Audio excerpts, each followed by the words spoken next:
Welcome to Addict to Athletes Overtime with Coach Blue and Athletic Director Marissa. Hello. New name change. Are you going to remember this next week? I totally am. I came up with it. I was thinking we've got to change this name because when we first started this, it was the dreaded pandemic of 2020. We wanted to get more stuff out there for the listeners, kind of a call-in show type thing. And trust me, we are going to get the hookups access line to call in.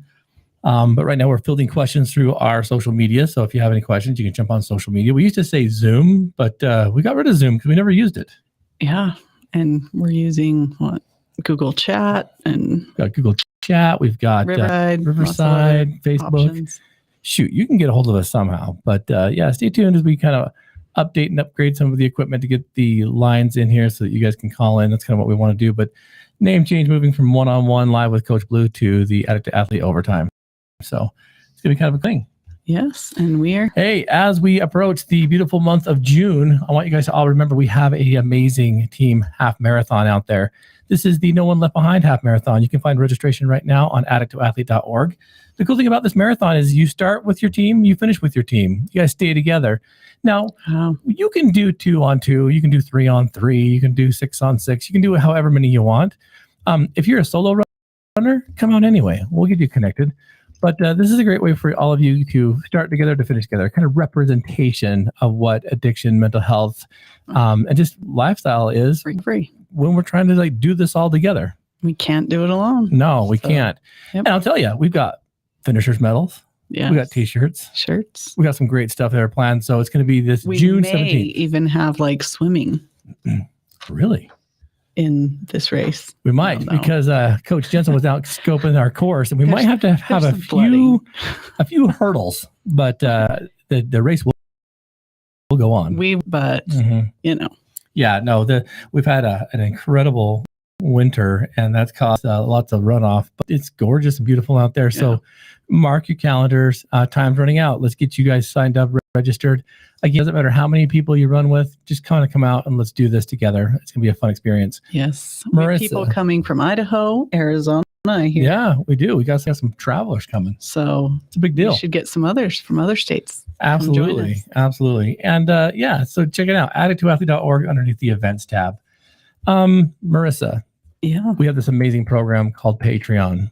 And Patreon's a program that we started to help give back to the listeners for their help of getting this podcast out a little bit further. And I love the premise because we give things back. Yep. And the content that we give, we've got our Addict to Athlete Recovery Playbook in there. Mm-hmm. We've got some deep dives on some certain topics. This last one I did was on pornography and addictions to it. Yep. We have other just inspirational stories in there. It's just for you, the Patreon listeners. And so what we want to do is if you want to help Addict to Athletes efforts in getting the podcast out further, jump on patreon.com/addicttoathlete. We'll get you hooked up and started there. Yep. We have exclusive shirts. I think we just got all the shirts out for this last year. There's a couple maybe. I hand delivered one yesterday. I know. I handed it off. And Jerem flew all the way here from Brazil just to pick up his. See? And save me on shipping. That's how much you wanted that Patreon shirt. Thanks, Jerem. But why don't we give a special shout out and thanks to all of our Patreon subscribers right now for the love they're showing to Team Addict Athlete. Yes, we want to thank our super fans, Karen Hardy, Steve Riggs, Tracy Whitby, Jerem Thurston, Tara Butson, Holly Davies, Scott Foster, Brett Frew, Chris Williams, Sensei KP Brown, Patrick Forsyth, Brock Ellerman, and Christy Case. Our rookies, Sherry Polson, Earl Dyer, Wendell Wood, Brad Waldron, Gary Thurston, Ron and Dee Loesch, Sione and Mary Inuk, the pros, Justin Robbins, and our champion level, Shadon Freya Robinson and Andrew Baird. Thank you. All of you Patreon subscribers. You guys are rock stars. It does help. We get this podcast out a little bit further and give you something in return. Patreon.com/addicttoathlete. Hey, while we've got people here, before we jump into the thick of things, we also have a new way to connect with us. Now, there's a lot of hubbub, whatever that is, about social media. Mm-hmm. Lots of people have it. Lots of people don't. In fact, I've heard a lot of people that are ditching social media. And so we thought we better be ahead of this curve a little bit. And we have an amazing way to keep you guys in the loop on what we're doing, even more so than social media. You want to explain this? Because I'm sure I'll bugger it up somehow. Yes. So we are just doing a VIP list for some exclusive information, news, upcoming events, things like that. So if you will go to our Instagram page, Insta, and go DM us there. That means direct message for any of you that don't know. #VIP. It will walk you through how to get signed up. We also are posting links directly to the sign up page on a few places if you want to keep your eyes open for that.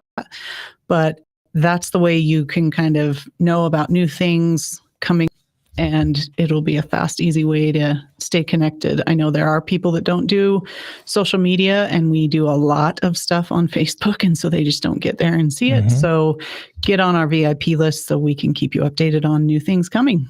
So this could be things by nature of upcoming events, discount codes for merchandise. It could be, connections with people in the room. Whatever we need to push out, we'll use this as a resource for you, and it's directly to you. And you'll be considered a VIP, which is kind of a cool thing, right? Absolutely. Yeah. So check that out. If you have questions, shoot us messages. You can find us on all the social media platforms. All right, Marissa. If that wasn't enough today, we're going to talk about burnout. Burnout. Yeah. It's interesting. I've been talking to a few of my clients and a few of the assets. I've kind of felt this overwhelming state of just fatigue, just kind of like, what's the flipping point, right? Yeah. We talk about burnout here and there within the professional realms, making sure that, we kind of are keeping ourselves, in the game, so to speak. Yeah. But I've been listening to a few situations and stories about people that are getting burnout in jobs they thought would be careers. And it's a sad thing because you have this passion, you have this love and this drive, and it starts to lose its luster, so to speak. Burnout in and of itself is a state of emotional or mental or sometimes physical exhaustion brought on by prolonged and repeated stress. Now, there's an interesting thing about that. Stress is everywhere. There's good stress, there's bad stress. And that means burnout can show up anytime, anywhere. It doesn't, everyone's going to be different on when it shows up for them, right? Yeah. Well, and this is the thing, is it's most commonly linked to problems at a work environment, a working place, a career. But it can also be burnout in parenting and caregiving and relationships and a lot of other things, hobbies and interests. Burnout doesn't just exclusive to a pursuit of employment or a career. Yeah. And so, if you've ever experienced burnout, it's kind of a bummer because you're thinking, I should be enjoying this. I should be passionate about this. I should be thrilled to have a job or to be in this relationship or to be connecting with the kids. But too much is too much. Yeah. You ever experienced burnout? When have I not? No, yes. Constant state? It's not constant, but all the time. And there's times that it surprises me and it comes out of nowhere. And I'm just like, I get frustrated and short-tempered and think maybe I want to change everything. And sometimes I just need to relax. Yeah. Well, burnout isn't just, again, a result of working long hours or juggling too many tasks. There are those play roles in it, but really it turns into this deep cynicism and this depression and maybe even some lethargy where you just feel like I'm done. I don't want to be a part of this anymore. I want to walk away. And sometimes we make impulsive decisions when we're burned out. Yeah. We don't take time to think about, but it's a conflict that all of us are going to deal with in one way, shape, or form. But burnout can also be a danger zone for people that are struggling with mental health issues, that are struggling with addiction recovery. Yeah. And so we've got to kind of understand what brings it on, what we can do to avoid the consequences of it, what flags to raise, how to be aware of it. I mean, there's so many components to this that it's a very real issue. I'm seeing it a lot more these days in a lot of people that would otherwise probably describe themselves as very optimistic, very engaged, and it's a scary thing. I mean, let's take it, for instance, coming off the heels of post-pandemic now, work environment is struggling. There's a lot of people that are having a hard time maintaining that positive work attitude. The pandemic sure did stir the pot. Yeah. Did you notice? Well, and I think inflation has caused, because stress on work and then there's stress on how to pay bills and all of a sudden you have to adjust and redo everything. And that's hard, So when I first started looking at this, I started thinking, okay, well, what were my goals of even engaging in this? I don't think I've ever like felt a long period of burnout, although there've been stressful moments until we got deep into like ownership of a treatment center where I'm like, this isn't really what it's cracked up to be. Now, here's the deal. When we come to these little forks in the road, right, we have to start understanding what's going to be good and beneficial for us versus what's the safer path. Yeah, because we talked last night about comfort zones and growth zones. So being able to assess, is this just moving into a learning zone? Is that what one of them was? And to a comfort zone, or is this a stress zone? Yeah. It's hard. So you think of it this way. You have your comfort zone, and then the next ring outside of that is the fear zone, right? And the fear zone kind of keeps you from progressing. It kind of, it's a little bit scary because you're starting to leave that safety of the comfort zone. And so there's all kinds of things that can potentially risk you, you pursuing forward. But then if you can pass through the fear zone, you get into what's called the learning zone. Yeah. This is where some cool things start to happen. So the newness of what happens in life or in a job or in a family kind of starts really feeling good. And then you get into the growth zone where you can maintain it, cultivate it, and strengthen it. But like I said last night, all of us are going to always have that safety spot wherever we go, whatever we do, to get back in the comfort zone. Yeah. Humans, we kind of want to be there. Now, some people's comfort zones are going to be very different and vast than mine. Like some of them, their comfort zones are jumping out of planes, diving into big bodies of water. I don't know. They always just love the thrill and absolutely. But exactly. Where others are probably going to be hibernating in the basement in the dark, eating, popsicles. I don't know. Right. Yeah. So the cool thing about this though, is that burnout happens when even your zone isn't quite comfortable anymore. And, it's kind of one of these things where you can feel physically and mentally exhausted and a sense of dread about work, that person, that experience, and anger and irritability kind of are key signs that things wrong. I see people that I've worked with in the past that have typically had really good positive attitudes, and you can see them kind of start to decay to a certain degree, right? Yeah. Start getting sharp and aggressive and just kind of like, not available, and they start to distance themselves. And their work begins to suffer, their relationships begin to suffer. And with realizing what's going on, they're burnt out. Yeah. You ever see that? All the time. So, the difference between burnout and stress are kind of important because stress does cause burnout. But, by definition, burnout is kind of an extended period of that stress that feels like it cannot be removed, right? There's no way out. When Marissa and I were kind of positioned in the program that we owned, and we realized that it was causing more stress than not, and when we were asked to leave, it really was kind of an awakening that we were both on a path of burnout, and we're just kind of like keeping ourselves afloat. But that came with its own sense of stress, right? The stress of not having the security of the job turned into the I guess, extra effort and time to build team addict athlete. Well, and here we are. What do you do and how do you adjust? Because then it's just something new. Even though it was stressful, it was something that we were used to. Yeah. We had a schedule and we had operations that we did, and that just kind of became like the normal, even though it was high stress and creating burnout, and being able to like step back and try to assess it and say, is too much stress? Is this growth phase? Is it a learning phase? Or is it burnout? Or is depression? Oh my goodness, that takes some time. So let's chat about that for a second, because stress is more short-lived, right? And it's usually tied to a specific goal or desire or want, and it's not usually that harmful because it can come and go. Well, burnout's really kind of like long. The longevity of it is very persistent.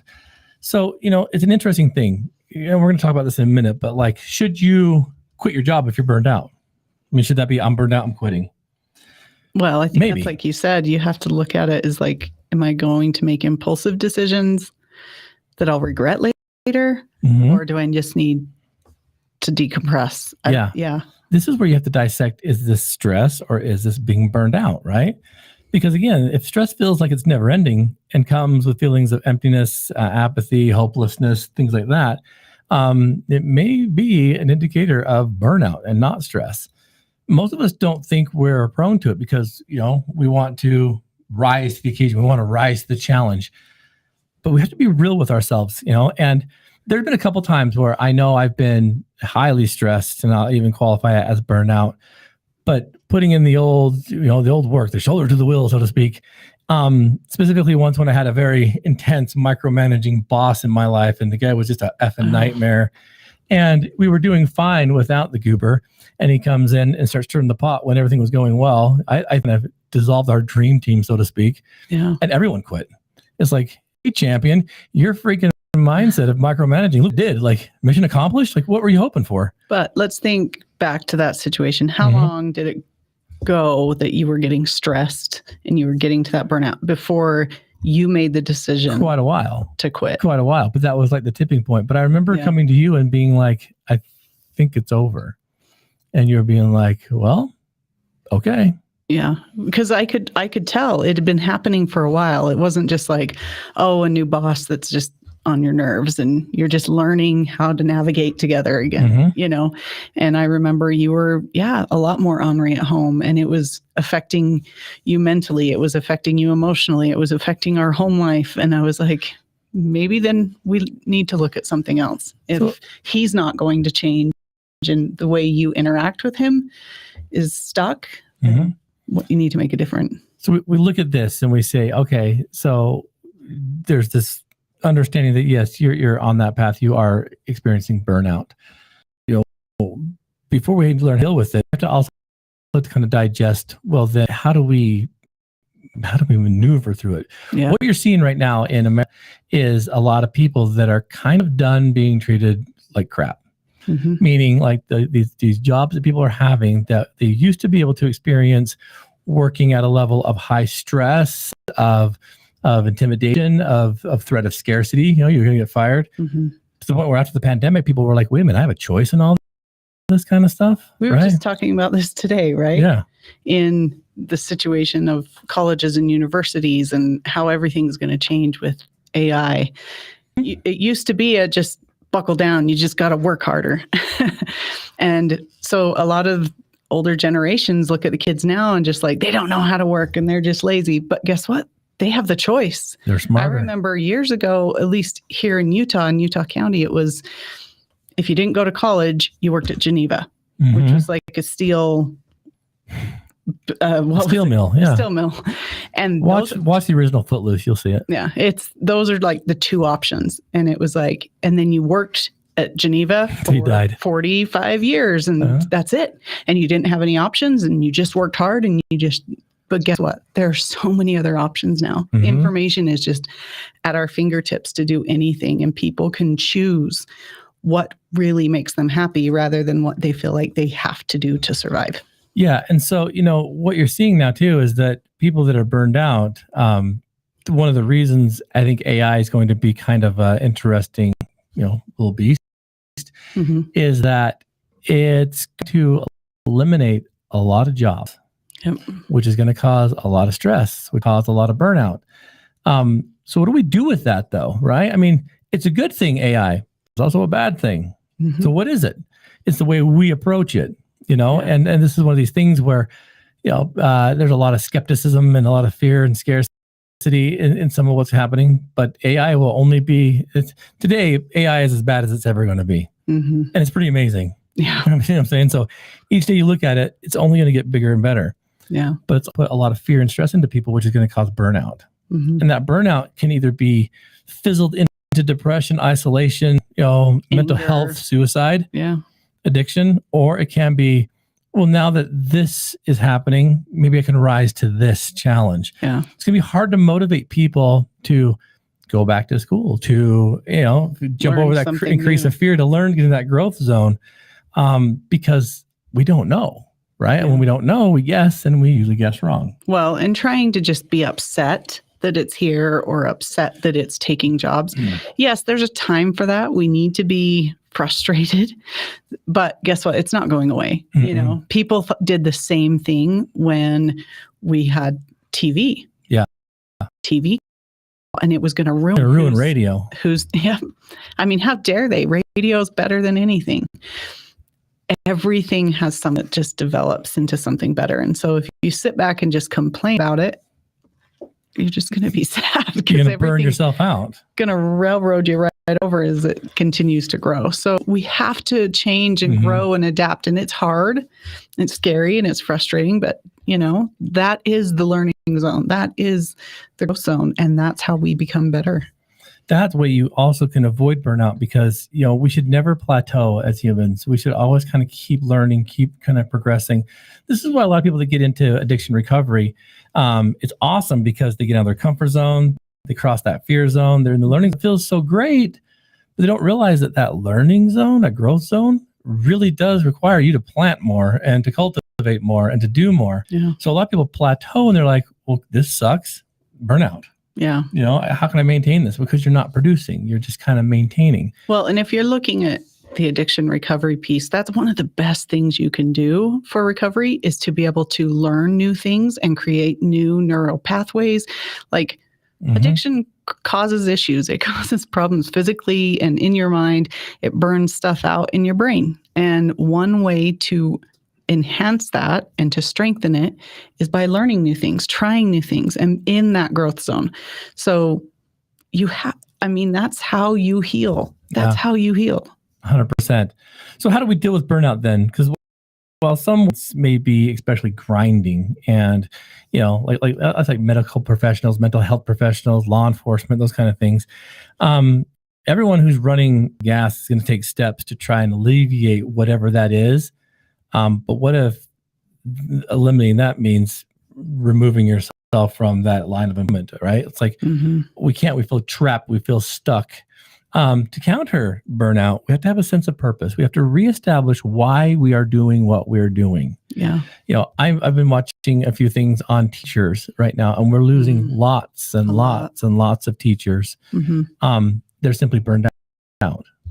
Because they get it from parents, they get it from their administrators, they get it from fellow teachers. Kids are mouthing off, and I would know they want to be a teacher right now. These there's years. So many strict requirements; they can't even have fun and build relationships because then they have the next test that's going to say if they get more funding or if they can keep their job. And that's hard. Yeah. And I was talking to one guy who was talking about teaching, and he was saying that, he started teaching, and because his test scores improved, he lost his job. I'm like, what?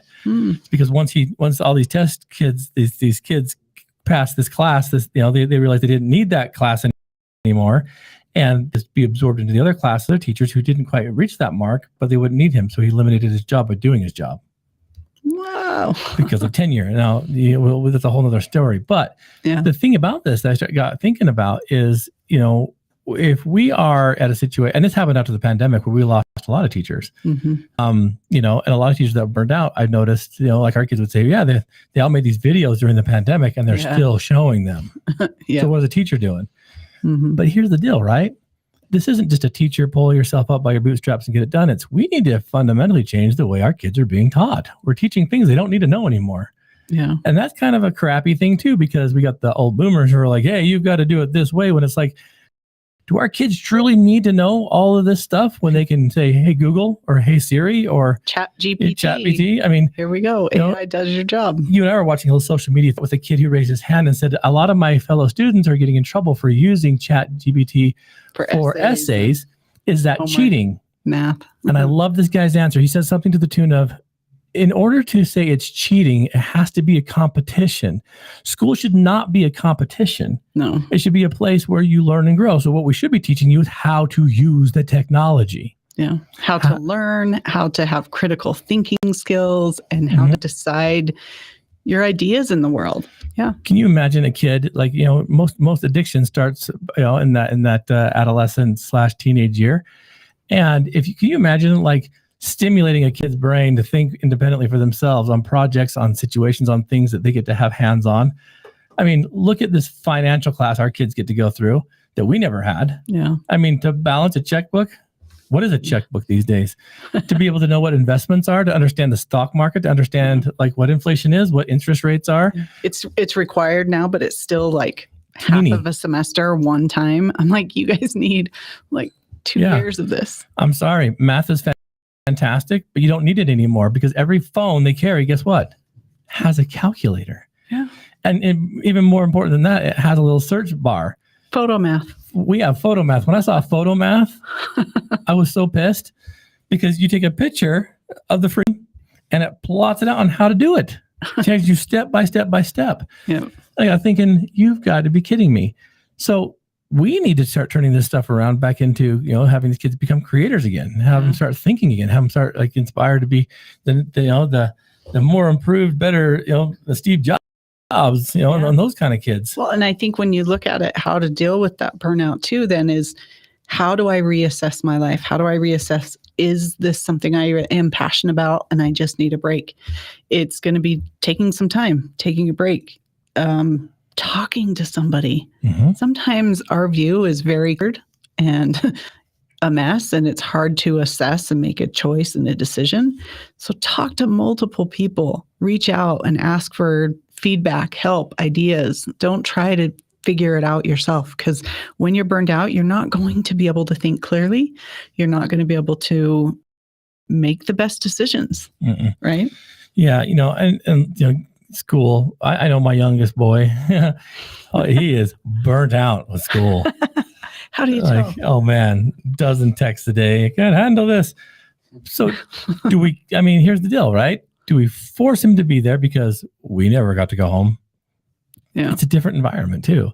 And he has to stay there. But on the same breath, we need to take a very hard look on what's going to really stimulate his mind. Is public school the place for him? Does he need to do something with more hands-on? We've got to do these kind of things because there's other options now. The coast isn't so clear anymore. Should you quit your job if you're burned out? Well, maybe. It's kind of your opinion. But speaking about structuring your to address the burnout, you've got to start nurturing relationships and self-care habits. That's what Team Addict to Athlete strives to do with mental health concerns, with addiction recovery, with overall well-being. We have people here that don't have mental health issues, that don't have addictions, but they come here because they feel care of self is an important step. Yeah. And care of self isn't just doing things for themselves. It's also being a resource and an advocate for the other people here. And so, focusing on new hobbies, maybe, restoring a sense of self and alleviate the stress through your hands-on experience, maybe gardening, whatever it is, we have to do this. But here's the deal, as I was kind of going through some of this stuff, guess what the number one tool is to overcome any kind of burnout? What? We do it every day here. Exercise. Movement equals healing. What is this new secret? Tell me.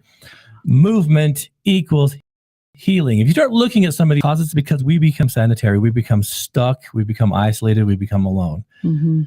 When we make that leap to get out of that rut, you have to move. If you're quitting your job, guess what you're doing? You're moving. Yeah. If you're wanting to recreate your life, maybe do something like we lose some weight, you're going to have to move. Movement equals healing. So where do you draw those boundaries? Right? You've got too many conflicts, too many responsibilities, too much stress. Where do you begin to alleviate or eliminate some of that stuff? You have to make a list of what it truly is. When I made a list in my mind, I don't say you have to write it out, but in my mind, it was, I am not happy in this position anymore. Pros and cons. Right? Why? What do I know? What do I don't know? Mm-hmm. And the list started to look so much like more appealing to leave because the benefits didn't really have that much gain. And it sucked because the people I was working with, I loved my coworkers. I loved the clients I was working with. Yeah. But the stress. And you've been there for so long. Mm-hmm. You really loved the job, but there were a few things that changed that made it difficult to work around, right? Even though you started to apply some of the self-care. So that's why I think it is that you have to take time. You have to do the self-care so you can look at it more realistically. And like you say, you came and talked to me, to other people, and getting some other viewpoints that you may not be able to see. Yeah. So, can self-care, practices help? Well, yeah, absolutely. The most effective weapon against burnout, as we know right now, is to move, to get mindful, to start doing some mindful meditation, some mindful techniques, some yoga, massage, exercise, dietary changes, practicing self-compassion, which a lot of us don't do. A lot of us give so much, we leave nothing in the tank for ourselves. And in order to do that, you've got to understand like what your emotional, physical, spiritual thresholds are. And if you are new into the workforce, establish those now. If you are years and years into a career, you better get on board, because the thing that stinks is we used to have this understanding that without me, this place wouldn't work. And that's simply not true, right? I mean, we're very replaceable, which kind of sucks. But on the same breath, if you're practicing self-compassion and you're doing things for you, you start to live and not work to live. And, that's what it has to be. It's kind of funny. I like to say this to you all the time. It's like, I don't think you and I are ever truly off from Addict to Athlete. Yeah. Have you noticed? I work a lot. We work a lot, but it's also our way of being. It's who we are. It's like... Well, one thing that has helped me, besides it's all the time, is since we've had our own place, I've started leaving my computer here at work. I've done that too. I still do a lot on my phone, but it's helped me be able to leave work at work, where before our home was our office. And so it was really hard to have some of those. But think about it. What I mean by that is it's become our way of being. And that's okay, because, we have the day job, but then we have like the after stuff, and then we have the weekend stuff. And then we are kind of always thinking, I'm always reading and thinking and, and all these kind of things.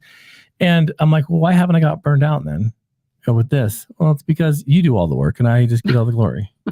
So maybe I need to take some more of your weight off your shoulders. No, it's because it's our purpose, right? Well, it's something you enjoy. Yeah. So you're passionate about it. But what happens when burnout is caused by work? Jobs aren't the only source of chronic stress. You know that, right? Mm-hmm. What if it's your elderly parents? What if it's your relationships you're in? What if it's your hobbies aren't quite giving you that same thrill that you had before? Or maybe you're out there. I've talked to many people that said, I was out running and I was just done. I'm sick of it. I was watching this video on a professional cyclist who was really kind of coming up in ranks and doing fantastic. And, after a small little setback, he's like, this is stupid. I'm done. Yeah. And everyone's like, what are you doing? And he's like, I don't find joy in it anymore. And he went and he started studying art, and he has his own art gallery. He creates art now. I thought that is such a vast difference from like the intensity of road cycling at professional level to selling paintings. But it's like he was done. And the cool part about that is eliminating the fear of the change, because all of us are afraid of change. That reminds me, we had a artist come and do a Addict to Artist group. Thank you, Ryan Imus. Appreciate that, brother. And that's what he talked about, is he had done art a little here and there, but not a lot, until he was like 5 years in recovery. And he really felt like all he did and everything was just 12 steps and a sponsor. But he got to the point, he became so depressed and to the point of suicidal ideation. He was like, I've got to do something different. I have to do something different. So he started just trying different things, and he started doing polar plunges, which I think are you gotta be on another level. It's the point of like, it's just experiencing things and pushing and getting out of your comfort zone, and started doing art. And he's at the point now, he's like selling his art. It's just a huge hobby for him, because he just absolutely loves it and has so much passion for it. Like, he's just alive. I didn't know him in those of his recovery, but you meet him and he's just energetic and like, you just feel inspired when you're around him. And some of that has come with him just trying new things and being willing to change. Absolutely. Non-work burnout is not as well known as career stress, burnout. We know this because there are stereotypes and stigma that are also kind of related to, I guess, non-work burnout. If you're a parent and you are burnt out from your kids, right? You can't just say, well, I'm going to go ahead and quit my kids, quit my family, right? I'm out. This is something that you experienced that I was very naive towards. Every Saturday I'd get up and I'd ride my bike for 1,000 hours, and work was rough. It was hard, and it's good for me. And I remember coming back one day, and you were just kind of, I could tell you were burnt out because you were like yelling at me because you're burned out. And It's pretty obvious. it got me thinking quite deeply about like, shoot, I need to pull some responsibility here. As a Well, and mother, again, that can't be an easy thing to do. No, and I don't think you were doing it to be mean or rude. You were just oblivious. But a lot of times that's what life is. Like sometimes we're just oblivious. We get so caught in our own view and what we have to do, and every day we don't see what other people do and what they go through. And so being able in your eyes to somebody else's perspective is really important. Go look at something from their side and go, wow, maybe I could do something else. Maybe I could help a little more. Oh, I had no idea. You're literally with the kids 24 hours a day, 7 days a week. I remember you saying, I want an adult conversation. Yeah. And not with you. I'm like, oh, okay. We went to- You want your friends. I remember we went to lunch at like this really nice restaurant for when I was into the kids and diapers and diaper bags. And I turned to you and I said, I'm going to go potty. Yeah. And I was like, oh my gosh. Yeah. I'm a mom and I can't even talk in like talk like an adult. big words. So I need help. That should have been my first recognizing factor that you were burning out. Because there are some signs and signals of what happens with caregiver burnout. Caring for a child with special needs or an aging parent, it's going to trigger burnout. I think that we kind of neglect that scope of folks who are taking care of their elderly parents. We've had several athletes that have been in that situation. They feel so dang guilty when they have to raise that flag and maybe say, "Hey, I need help." Mm-hmm. What happens if I have to, heaven forbid, put my parent in a home, mm-hmm. right?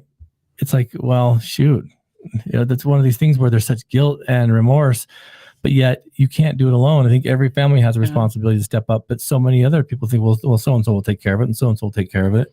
That feelings of frustration and helplessness and anger, man. And being able to take care of yourself, take some breaks, plan some, hey, I just need a mental health day. I mm-hmm. need some time off, or I need to do something for me and try something new. Take a class, try some new activity that you've never done. Learn how to play pickleball. Do something for you outside.